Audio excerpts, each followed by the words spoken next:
okay, I've got to go to the dry cleaners and call the health insurance company about that explanation of benefits and paint my nails for a photo shoot and take my new vitamins at the right time this afternoon. Oh, and man, I'm so overwhelmed.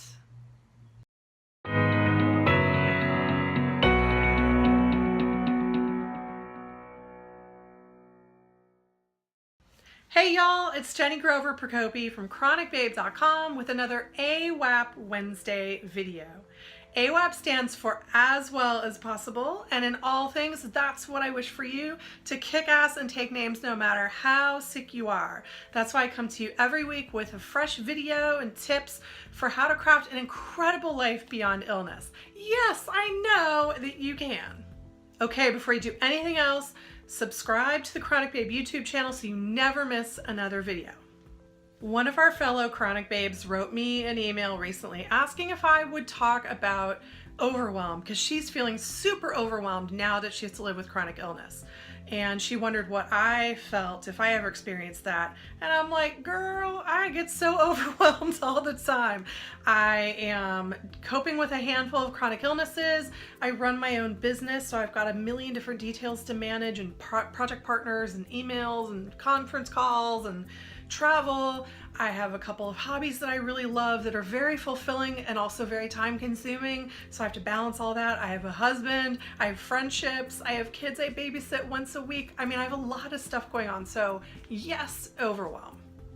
But luckily, I've been doing this long enough that I have come up with a handful of tricks that I use to try to conquer overwhelm each and every day, and I'm going to share them with you today. First up, make a list. I know that might seem kind of obvious, but some of us, when we get stressed out, we're trying to remember all these little details. We get anxious and worried, and we're trying to hold it all in here. But that's just going to make you feel overwhelmed or worry that you're going to forget something. So get it out of your head and put it on a list. And I like to use the Reminders app that comes pre-installed on all Apple products because I use an iPhone and an iPad and a laptop from them. And so that way it's synced across all my devices at all times. But any phone that you have or tablet is going to have a list app or a Reminders app. Another thing I love to use is the Evernote app, which is also a program you can run on your computer. But the cool thing about Evernote is you can share lists with people and they're constantly up to date across all your devices and all the people that you share it with. So for example, my husband and I have a shared grocery list so we don't wind up with like 4 dozen eggs one day. And then the third thing I love to do is just pen and paper, or really markers and paper. I love to get big Post-it notepads or butcher paper and hang it up on the wall and just write everything out, get it all out of my brain. It is so calming. Second is to schedule it to make it real.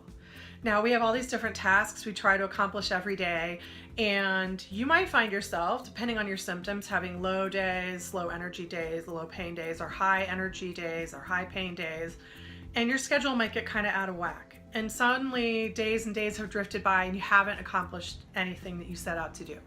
So scheduling it makes you make a commitment to yourself that this task or these items are super important and they're gonna get done.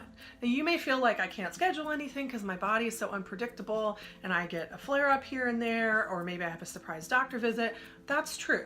And if those things happen, you just shuffle your calendar to make it work. But scheduling it is making a commitment, and it's important to make commitments so you can follow through and get stuff done. The third thing is make peace with imperfection. If you're anything like me, and I think a lot of you are, you have a little bit of type A personality in there.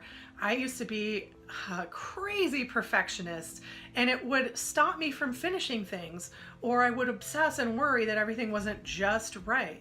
The thing is, you don't have to make it just right. Imperfection is actually kind of lovely, and a lot of times finished is better than perfect. So release yourself from the stress of trying to make things perfect, or just how you used to do them, or just right, because you just don't need to. My fourth tip is to give yourself a breather. Like seriously, just take a breath. Sometimes we get caught up in what's going on and we forget that our breathing is so deeply connected with our emotional state. and suddenly we're not breathing very openly or clearly, and we get tensed up physically, and that adds to the sense of overwhelm. And some of us, like this lady, have asthma, and that actually exacerbates the asthma too. So sometimes it's a really good idea when you're feeling overwhelmed to just take a minute and sit quietly and breathe, or meditate, or sing a song. Sometimes singing a song helps your breath come more naturally and flow in a way that calms down your body. Breathe. Okay, my 5th tip is to enlist help. Maybe there are chores that you can hand off to your spouse or your kids or your roommate. Maybe there are household tasks that you could hire someone to do. Like you might want to check out taskrabbit.com, or maybe there's a neighbor who you could hire, somebody to do your lawn care or housekeeping.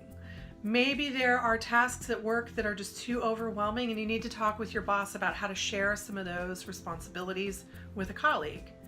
Maybe there's a friend who can take your spot on the PTA council for a few months so you can take a break and reclaim that energy that you need. You don't have to do it all yourself. You really don't. There are lots and lots of people out there who will help you if you just ask.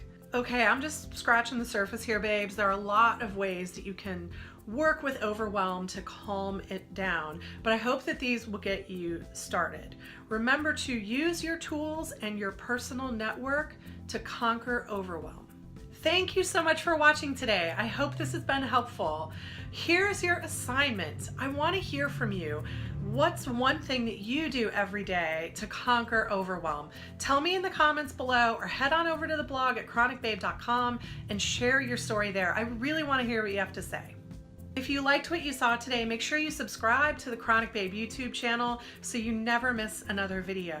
And while you're at it, head over to chronicbabe.com and sign up for my free weekly AWAP Wednesday newsletter. I share a bunch of stuff there every week, personal stories, anecdotes, resources, and tips that I don't share anywhere else on social media. All right, until we meet again, be AWAP. Mwah.